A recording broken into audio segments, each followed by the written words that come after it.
আমি আজকে আপনাদের সঙ্গে যেই রেসিপিটি শেয়ার করছি এটি অত্যন্ত জনপ্রিয় একটি রেসিপি, বিশেষ করে ওপার বাংলার মাওয়াঘাটের সিগনেচার ডিশ ইলিশের লেজ ভর্তা। এই ইলিশের লেজ ভর্তা অনেকেই হয়তো বানিয়ে থাকেন, তবে আমি কিভাবে এই লেজ ভর্তা বানাই আজকে আপনাদের সঙ্গে সেটাই শেয়ার করব। তাহলে চলুন দেখে নেওয়া যাক। নমস্কার, আমি জয়িতা আর আপনারা দেখছেন জয়িতার পাকশালা। ইলিশের লেজ ভর্তা বানানোর জন্য প্রথমেই আমি এখানে একটা ইলিশ মাছের লেজা নিয়ে নিয়েছি। লেজাটাকে খুব ভালো করে ধুয়ে পরিষ্কার করে আমি নুন আর হলুদ মাখিয়ে মিনিট 5 জন্য রেখে দিয়েছিলাম। তারপর গ্যাসে আমি একটা কড়াই বসিয়ে দিয়েছি।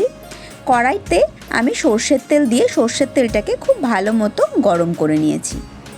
তেলটা খুব ভালো মতো গরম হয়ে গেলে আমি ইলিশ মাছের লেজাটাকে তেলের মধ্যে দিয়ে খুব ভালো করে এপিট ওপিট করে একটু লাল করে ভেজে নিচ্ছি।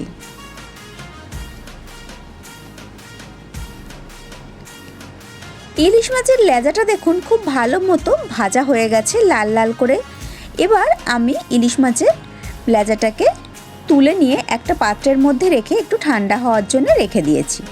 এবার ওই তেলের মধ্যেই আমি দিয়ে দিয়েছি 4 থেকে 5টা শুকনো লঙ্কা আর দিয়েছি কিছুটা পেঁয়াজের কুচো।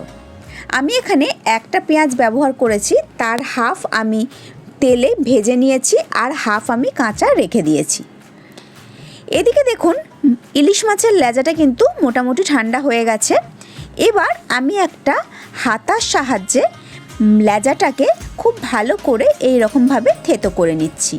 আমি এখানে হাতা ব্যবহার করেছি, আপনারা চাইলে যে কোনো কিছু ভারী জিনিস দিয়ে কিন্তু এই রকমভাবে একটু থেতো করে নিলেই ইলিশ মাছের যে কাঁটাটা আছে বড়, সেই কাঁটাটা বেরিয়ে যাবে এবং ছোট ছোট যে কাঁটাগুলো আছে সে কাঁটাগুলোও কিন্তু অনায়াসেই উঠে আসবে ওপরে।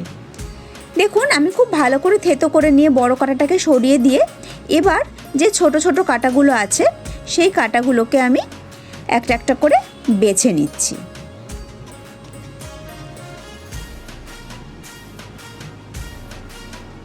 সমস্ত কাঁটাগুলোকে আমি ধীরে ধীরে বেছে নিলাম।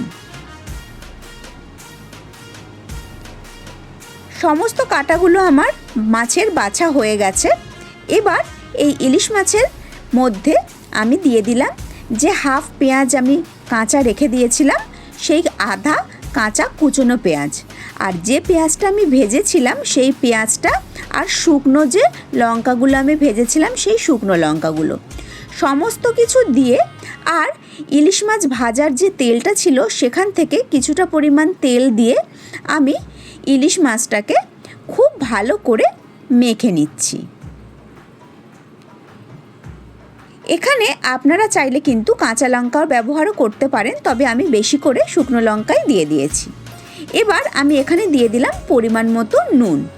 সমস্ত কিছু দিয়ে খুব ভালো করে আমি ইলিশ মাছের লেজাটাকে মেখে নিলাম।